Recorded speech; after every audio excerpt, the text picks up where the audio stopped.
Hello, Leo. Welcome to the Plaid Sheep Oracle. Your readings up until now have, or at least recently, have been about your effect on others. But this reading is very much not about that. The two cards that came out, and I had a little trouble deciding which card wanted to be kind of first in the order. And it may be that for some of you, it's reversed and that you're actually more past this point. But I think more of you are here.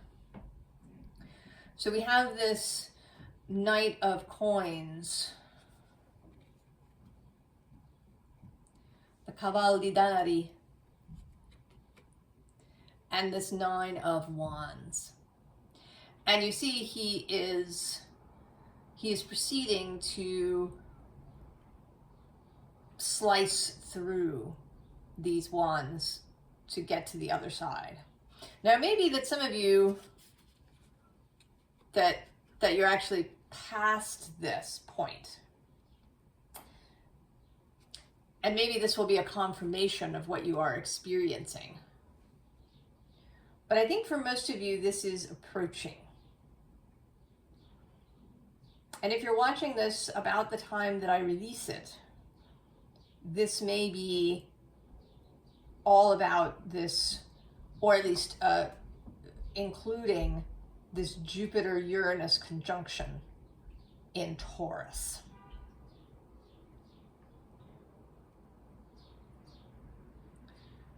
Because there is a definite, Taurus. I asked for a little bit of clarification around what this Nine of Wands is. Just bring the deck over here.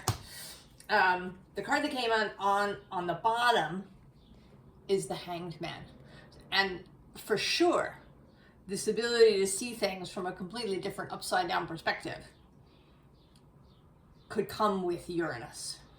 And you know, Jupiter, often in what one might call pop astrology, we talk about Jupiter as the planet of expansion, right? He's going to expand anything he's with, and he's, you know, you're going to get more abundance and, you know, be wary of overspending and so on. But actually, although Jupiter is expansive and he does expand, it is a philosophical expansion, an expansion of vision.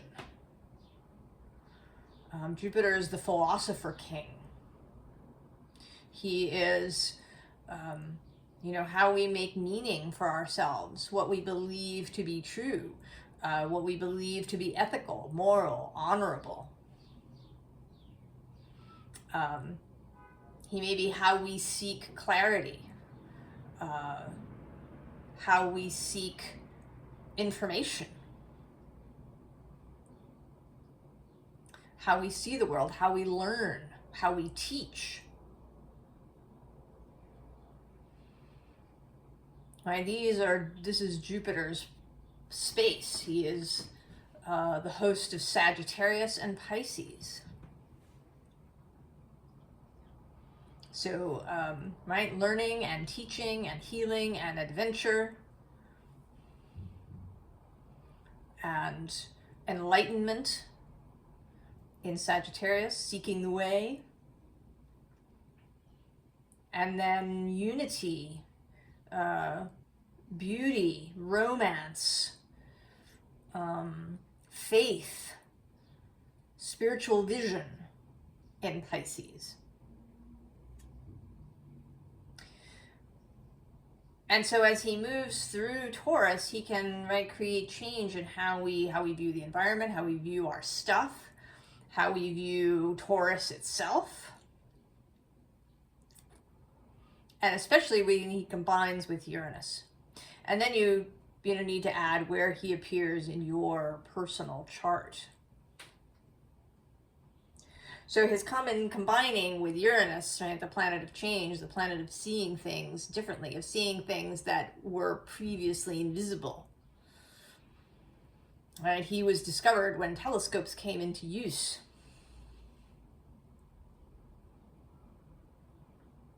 And then, in fact, we found Neptune, because Neptune was exerting a force on Uranus.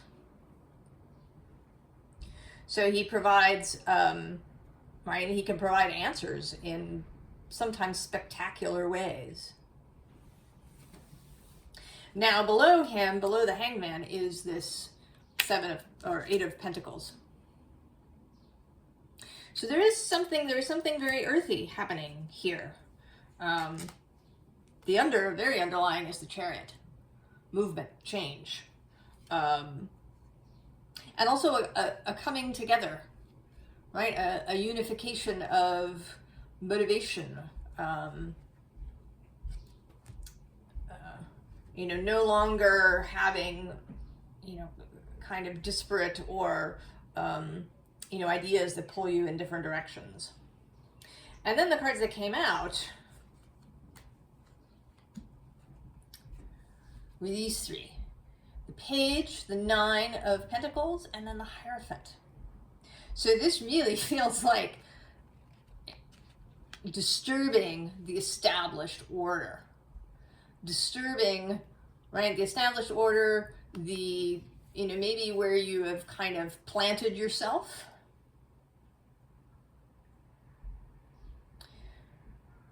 So this is, right, it's like another step, another opening.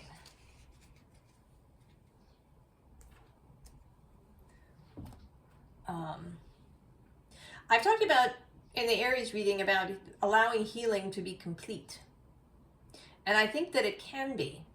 And that we can then move on and see it, as just opening further doors of self-knowledge and self-understanding. And that there can be a kind of exultant quality to this. But also that it does require action, perhaps not even necessarily physical action. It may require action of thought, right? Thinking specific thoughts purposefully. So maybe that's a better way to say it. It requires purposefulness. Because we go from this fabulous romance novel cover, King of Cups. I love him. I think he's great. And he's totally at his ease, yeah. But right underneath him is, first of all, the Tower. And then the Ace of Swords and the Ace of Pentacles.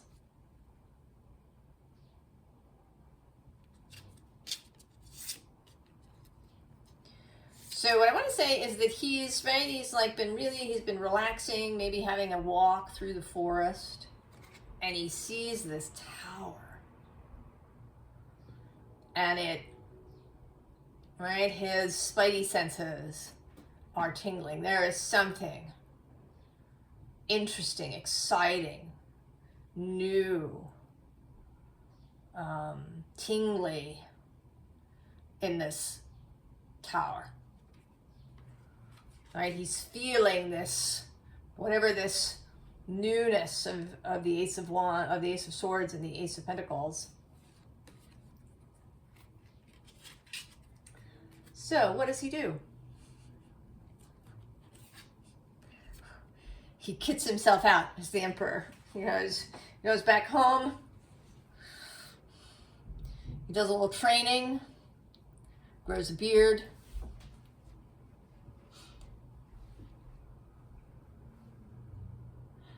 Gets his armor together and sets out. And it is a kind of, with the Seven of Swords, there is, right, this is in large part a mental shift. You know, we see what to me often looks like, I don't know that she necessarily is. I think that what may look like a veil around her head is actually the moonlight. But she looks like she could be a bride back here. And I feel like she, right, like she's running away or running towards something new. She was married to something. And that was great for a while. But now she is running towards something new, towards a new mental space. But it isn't just mental, because right, the first thing we run into is the Ace of Wands, and she looks like she's kind of been through it.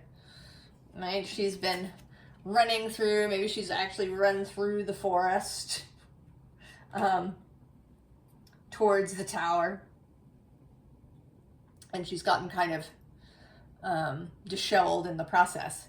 But she's, right, this is the third ace, the Ace of Wands. Right, and these are both you. Right, both the Emperor's purposefulness and then this kind of exultant rush as well.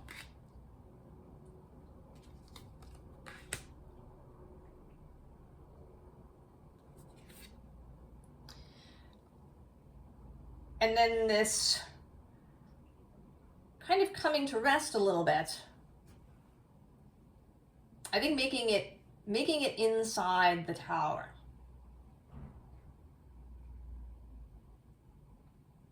And there's a pause, a consideration.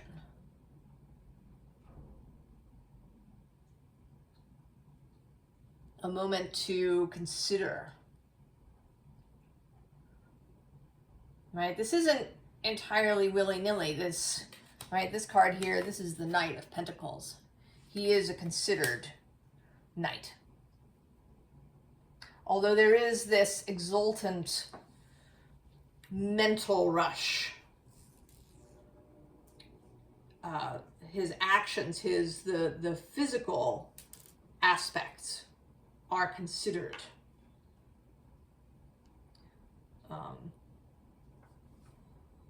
In how he proceeds.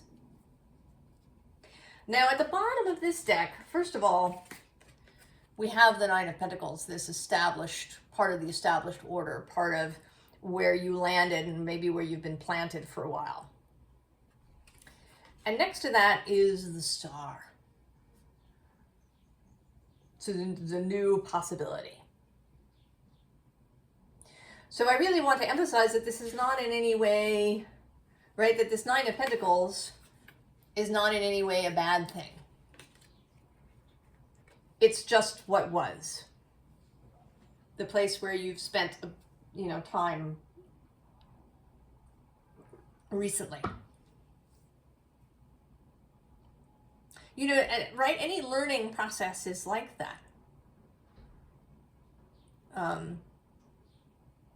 If you learn to read, you learn the letters, and then you learn simple words, and then you learn longer words.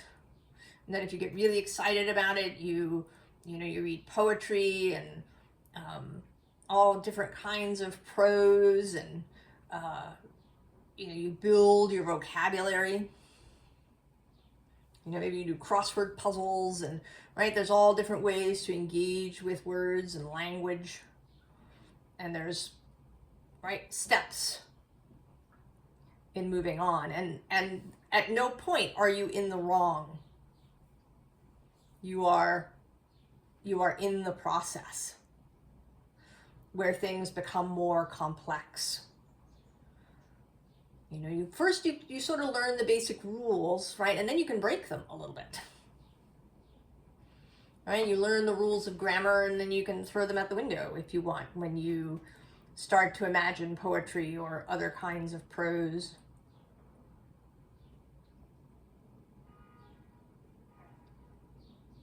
And this journey is like that, this journey of life.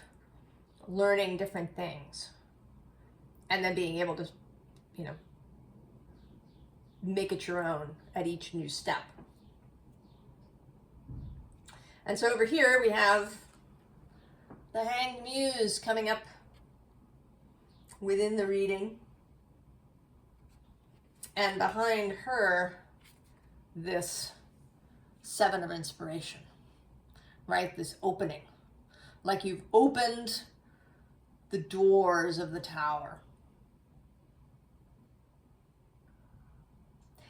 And I almost want to say that within the tower is a part of yourself.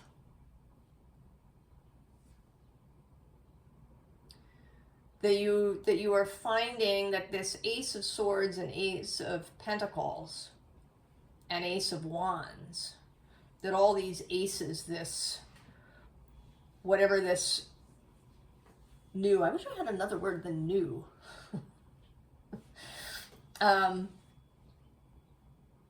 This revelation is actually a part of yourself that you've been, that some part of you has been dormant, sleeping in the tower.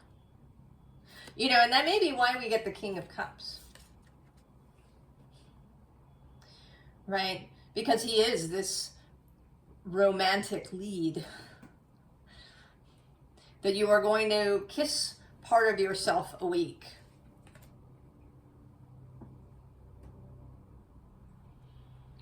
When you find yourself in the tower.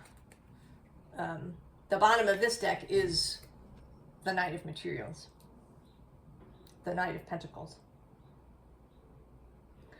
The ability to keep this steady movement.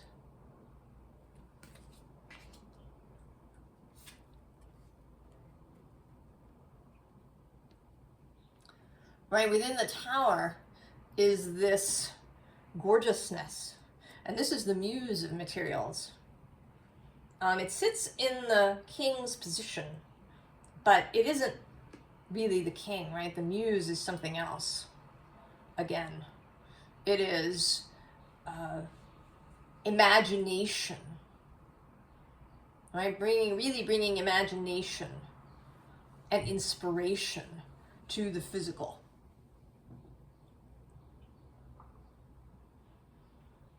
To how you want to make your world.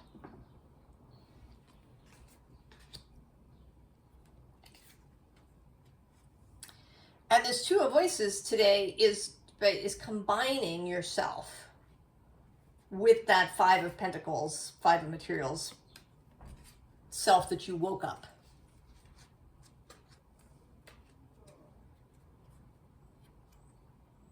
Bringing those two disparate things. You know, maybe it's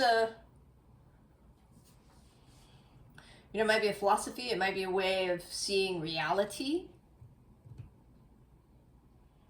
a way of seeing your place, a way of, you know, this part of you might have a completely different idea of what success means, or of what kind of lifestyle is really wanted. You know, maybe you've been living in one place for a really long time, for some years, and now you discover this part of yourself that is itching to go somewhere else. You know, maybe to go on the road for a while. Or it could be the other way around. It could be that you've lived a very itinerant life, that maybe you've moved, you know, 6 times in 4 years. You know, you've been traveling for work, or you just move locations a lot. And now you find this part of yourself that wants to grow roots somewhere.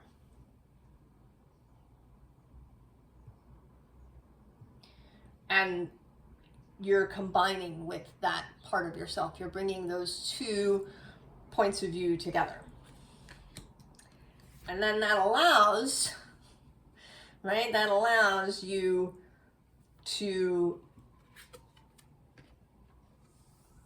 right, to focus. Right, to create this new star for yourself. The new vision to guide you.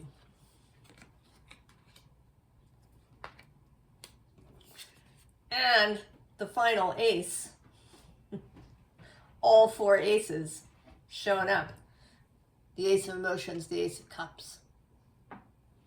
This exultant, freedom that will come along with that. Right? I think every time we open one of these doors of the self and discover something new, we can feel like this.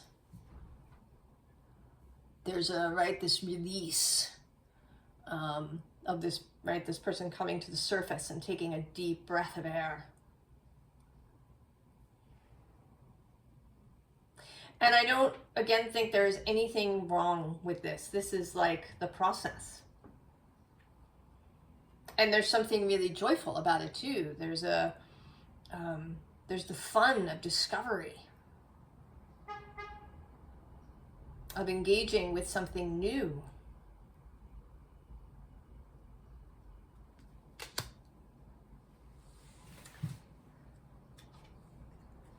And then the Four of Wands, and here you are with that part of yourself. You are totally together. You're totally together. You have found, a real camaraderie, a real meeting of the minds.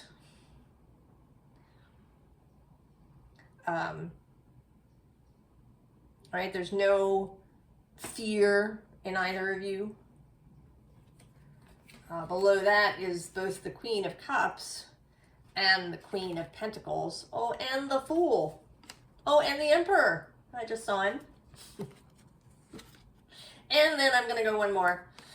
The Six of Wands. Oh, no, all right, one more. The King of Pentacles. Right? So below this union,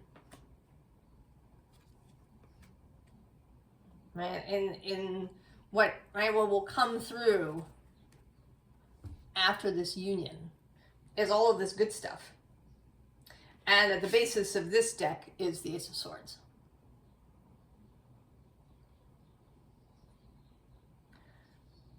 So coming into clarity. Right, you're going to meet this other part of yourself.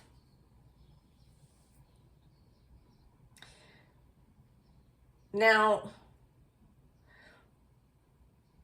all of this is beautiful. There is, though, or sort of the one thing, right, that there may be, because we have this Knight breaking through this Nine of Wands, there might be a little bit of resistance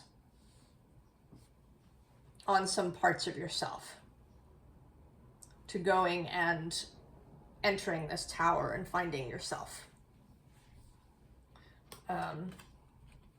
We have the World here, and she's actually coming out as not so much as an ending, but because, right, she says prudence. She's coming out a little bit as, right, as caution, as, maybe this, the representative of the established order, the world that you created, that, right, there's something that is going to resist. And another aspect of the resistance, interestingly, is this Three of Cups. So people around you. People around you who may, and this, and this could be real or it could even be imagined. Right? The idea that the established order, or, your family, your friends will object and resist may be real. It may actually happen. If some of this is, maybe you've had your own business for a long time and you realize you want to do a complete reorganization, or you want to change whatever it is that you make, or you want to add a whole new line of something. You know, there might be, you know, sort of governmental rules around this, or, you know, your employees may object, or, right, whatever it is. And it could be, you know, if you do want to move or you want to stop moving, your partner or your friends could object. But this could also just be your expectation. Because you're here you are as the Empress, showing up, and you're kind of, right, you're staring at these two cards, feeling like, oh, right, this is such a strange Empress to me. I always feel that when I see her. She looks, right, she looks kind of bored and just exhausted. I think she's meant to be kind of languid and relaxed and, you know, sitting in her garden, but she always looks just sick of the whole thing. A little bit. So you're right, you're kind of looking at these cards in this way. And what you may choose to do is to get in your boat and go with this Three of Wands. Right? To take your own counsel, to spend some time. There are several threes here, right? There's 3 threes in this row, with the Three of Cups, the Three of the Empress, the Three of Wands. There's also the Three of Pentacles has come out. So there's something, right? There's a little something about threes, as well as aces, and the earth element, earth and fire. So again, that's another call to this Jupiter-Uranus conjunction that is going to square Leo. And the square is a tough aspect, or it can be, right? Squaring off. It is action-oriented, but it can create really great change. Really dynamic, vital change. So that you're going to, this is kind of a, right, this is a bit of a solo mission. The discovery of this. That you can, right, you can spend time exploring this without sharing. I mean, that's going to be your call. You may have people around you that are absolutely for you. You may have employees that, you know, are just raring to go, would love to, you know, sink their teeth into some new thing.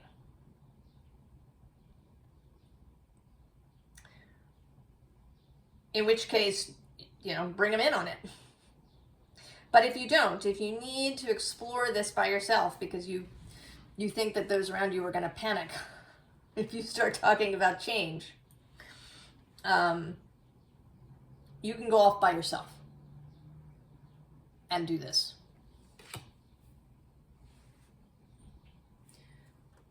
Right? Because then we have this fire ignition. Now right below that, interestingly, we have both the hearth and also this west completed energy.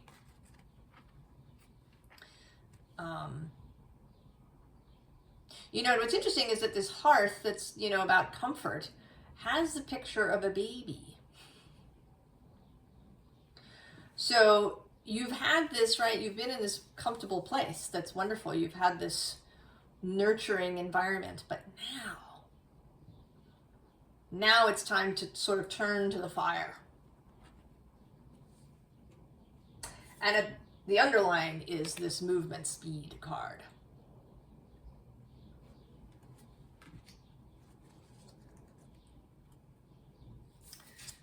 And then we have passion,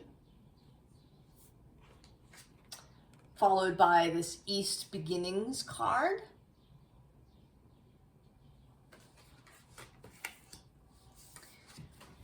And then there is this desert solitariness card. And I don't, this does not mean that you're gonna like go it alone.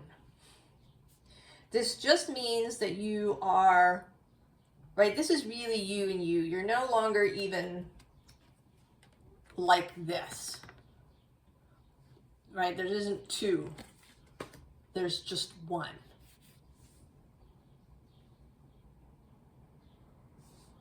And it's really beautiful, right? You are fully integrated. You have fully integrated this self that you just kissed awake. And you're contemplating the gorgeousness of what lies ahead of you.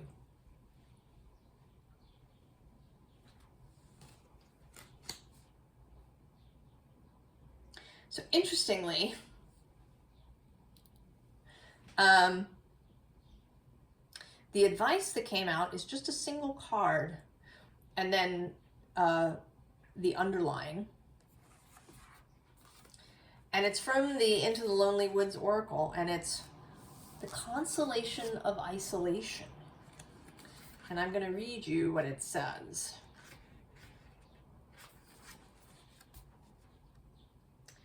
Seclusion can feed the spirit, and with that nourishment comes a rebirth. So many people and beings take themselves away from society and people, from the chatter and the gatherings and the beautiful noise that is our collective. The sense of being separate for a time is nothing to fear. For you are separate, you are unique, you are experiencing the multiplicity through the oneness of your being. Being alone can heal us and bring us back from the dark place that is loneliness, a state we can experience even when amongst others. The comforting, healing qualities of solitude are yours, and these arrive spontaneously, unscheduled, without artifice. Your spirit desires you to breathe the light right through your entire being until you shine with the radiance that is your soul.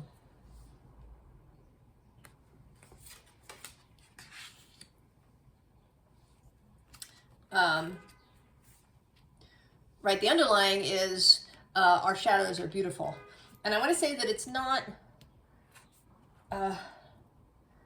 we call them shadows, but I want to say that anything unseen in the self, right? So these rooms, right, these doors that we open in the self, they have been unseen up until now. Right, we walk through the self, the entirety of the self, and a door becomes visible when we're ready for it. Right, we can't really skip ahead. We need to open the doors as they become visible and available to us. And some of those doors are, what we think of as shadows.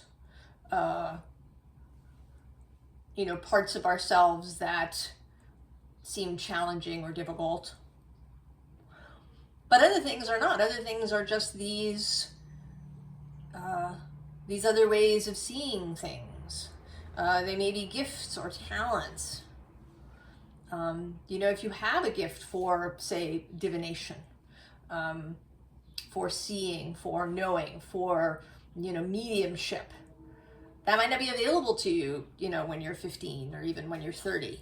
You might need to have lived life, to have had experiences, and then you open that door.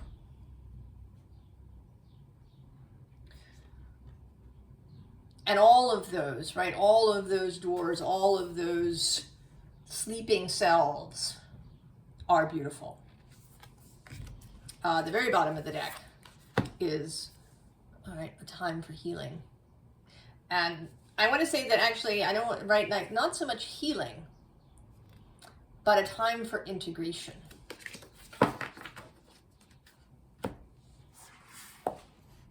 Right, because I really don't see this as healing, as if this was something that was wounded or, right? I think this is just natural.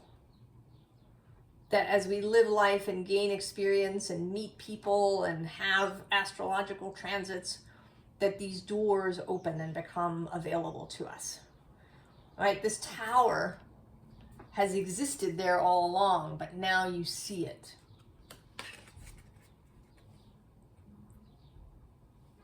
and can enter. And not be, right, not be fearful of what you found, not be fearful that what this self, this desire, right, maybe, right, what you're waking isn't even, right, it's a desire that you're waking. You know, some heartfelt desire that was waiting for this moment when you would have the skills and the courage to, you know, really embrace the desire fully. And this is this exploration, right? This journey into the tower is, I think, a solo mission. I mean, maybe you could have the assistance of a practitioner, a reader, but ultimately it is you, right? It's all you that meets this self, this desire, that opens this door.